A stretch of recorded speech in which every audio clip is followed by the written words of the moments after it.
سلام، د نن سهار د 9 بجو خبرونو ته مو زه سمیع الله امیني هرکلی وایم. د پروان په مرکز کې د یوې چاودنې له امله یو ماشوم وژل شوی او 11 نور ماشومان ټپیان دي.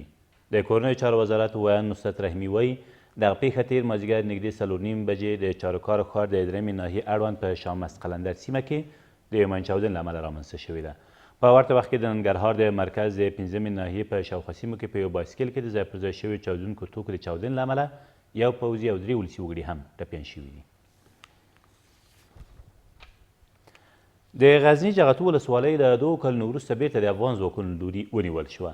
د ملي دفاع وزارت ویان روح الله احمدزی وایي په دې چاودنیزو عملیاتو کې یو شمېر طالبانو ته مرګ ژوبله اوښتې، خو کره شمېره یې لا تر اوسه روښانه نه ده.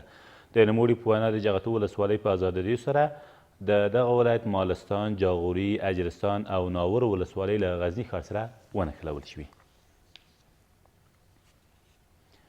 یو کس پر کابل ښار د توغندیو د توغولو په تور د پولیسو له لوري ونیول شو.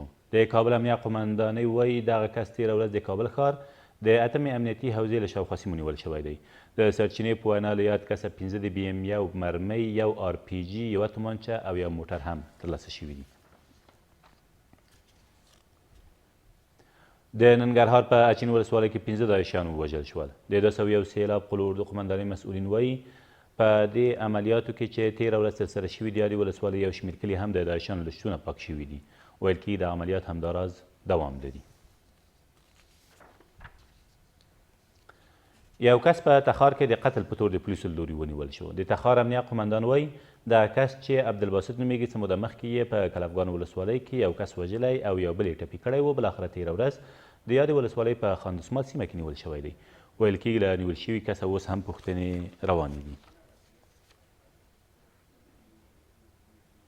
او ولسمشر غني له یو شمېر علماو سره په کتنه کې وویل په هره ولسوالۍ کې د جامع جماعتونو د جوړولو لپاره 13 میلیونه ډالره ځانګړي شوي دي.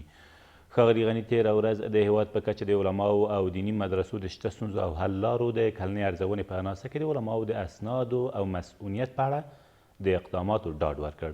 ولسمشر همدارس زیاته کړه چې د علماو د هر اړخیز مسؤلیت ترڅنګ د مدرسو راتلونکی باید د علماو په صلاح او لید انسجام ومومي. دا تر دې مهاله وروستي خبرونه، تر بیا مو الله مل.